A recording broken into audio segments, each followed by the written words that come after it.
గోవింద గోవింద ఏడుకొండలవాడ వెంకటరమణ గోవింద. ఏమైంది ఈ తిరుమల పవిత్రమైనటువంటి పుణ్యక్షేత్రానికి?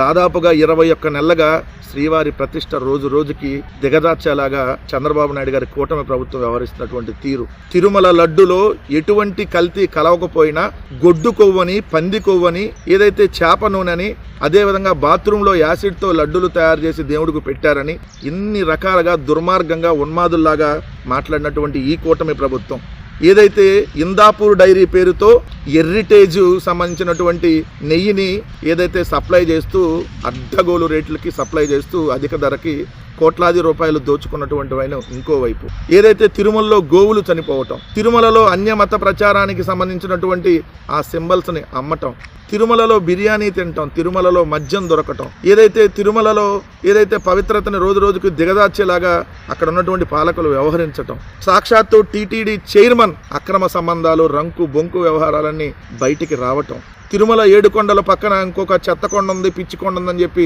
చైర్మన్ మాట్లాడటం, ఇప్పటికిప్పుడు చూస్తే పరకామనికి సంబంధించినటువంటి దాంట్లో దొంగలు పడినటువంటి సంఘటన. 2024 జూన్లో అధికారంలోకి వచ్చినటువంటి ఈ చంద్రబాబు నాయుడు గారి ప్రభుత్వం 2024 సెప్టెంబర్ నుంచి 2025 జనవరి వరకు ఏదైతే పెంచలయ్య అనేటటువంటి అక్కడ పనిచేసేటటువంటి వ్యక్తి దాదాపుగా ₹1 కోటి విలువైనటువంటి బంగారాన్ని ఏదైతే అక్కడి నుంచి దొంగలించి ఎత్తుకెళ్ళినటువంటి పరిస్థితి చూడండి. దానికి సంబంధించినటువంటి క్లియర్గా టీటీడీ పరకామన్లో అవుట్ సోర్సింగ్ ఉద్యోగంగా పనిచేస్తున్నటువంటి పెంచలయ్య స్వామివారి భక్తులకు కానుకగా సమర్పించినటువంటి బంగారు బిస్కెట్లను చోరీ చేస్తుండగా విజిలెన్స్ అధికారులు 2025 జనవరి 11 రెడ్ హ్యాండెడ్గా పట్టుకున్నారు. పరకామనిలో కానుకలకు తరలించే ట్రాలీకి ఓ కన్నం వేసి అందులో 100 గ్రాముల బిస్కెట్ను జారవిడిచాడు. అనంతరం ఆ బిస్కెట్ను తీసుకునేందుకు యత్నిస్తుండగా విజిలెన్స్ అధికారులకు చిక్కాడు. తిరుమల పోలీసులు అతన్ని 2025 జనవరి 12 అరెస్ట్ చేసి న్యాయస్థానం అనుమతితో రిమాండ్కు తరలించారు.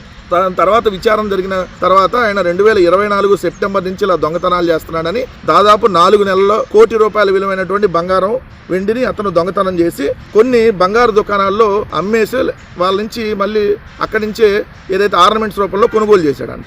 సో ఇంత రకాలుగా ₹1 కోటి విలువైనటువంటి బంగారం తిరుమలకు సంబంధించినటువంటి పరకామన్లో చోరీ జరిగితే అతనికి బెయిల్ వచ్చేలాగా చేశారు. మరి దీని వెనకలో అసలు సూత్రధారులు ఎవరు అనేది తెలియాలి కదా. ఇంత పెద్ద ఎత్తున ₹1 కోటి విలువైన చూడండి. బంగారు బిస్కెట్ అంటే బంగారు కటింగ్ బిస్కెట్, బంగారు రౌండ్ ముక్క, బంగారు నాణెం, 2 బంగారు నాణ్యాలు, ఒక విదేశీ బంగారు నాణం, ఇంకో బంగారు నాణం 2 గ్రాములు, ఇంకో బంగారు గొలుసు, తర్వాత ఇవన్నీ తీసి 4 బంగారు గాజులు, బంగారు తాళి, ఒక జత చెంపస్వరాలు, నల్లపూసల గొలుసు, బంగారు డాలర్, ఇవన్నీ బంగారు బ్రాస్లెట్, బంగారు సరుడు, ఇన్ని రకాలుగా దోపిడీ చేస్తే అసలు బయటికి రానిలా ఇష్యూని బయటికి రానిలా అంటే దీని వెనక ఉన్నటువంటి సూత్రధారులు ఎవరు తెలియాలి కదా. అదే జగన్మోహన్ రెడ్డి గారి హయాంలో ₹76,000 విలువైనటువంటి దొంగతనం రవికుమార్ అనేటటువంటి వ్యక్తి చేస్తే అది లోకాయుక్త ద్వారా 15 కోట్లు ఏదైతే తిరుమలకి తన ఆస్తులను రాసిచ్చాడు. ₹15 కోట్ల విలువైన తిరుమల టెంపుల్కి. సో కానీ దాన్ని పెద్ద రాద్ధాంతం చేశారు. మరి ఈరోజు ₹1 కోటి విలువైన ఏదైతే దొంగతనం జరిగింది, మరి దీని మీద ఎవరు దీని మీద బాధ్యులు? టీటీడీ చైర్మన్గా ఏదైతే బిఆర్ నాయుడు ఉండగా జరిగినటువంటి తతంగం. ఆయనేమో బొంకు రంగు వ్యవహారాలు చేసుకుంటూ ఉంటారు, వీళ్ళేమో పరకామన్లో దొంగతనం చేస్తారు. దొంగతనం చేసిన వాళ్ళని ఏదైతే తూతు మంత్రంగా కేసులు పెట్టి వదిలేస్తారు. రికవరీ లేదు, దానికి ప్రాయశ్చిత్తం లేదు, ఇంకా జరుగుతూనే ఉంటాయి ఇలాంటి. అసలు ఈ పరకామన్ నిజంగా జగన్మోహన్ రెడ్డి గారు ఆ పరకామన్ కొత్త బిల్డింగ్ కట్టకపోతే ఇంకా ఎన్ని రకాల దోపిడీలు జరిగాయో.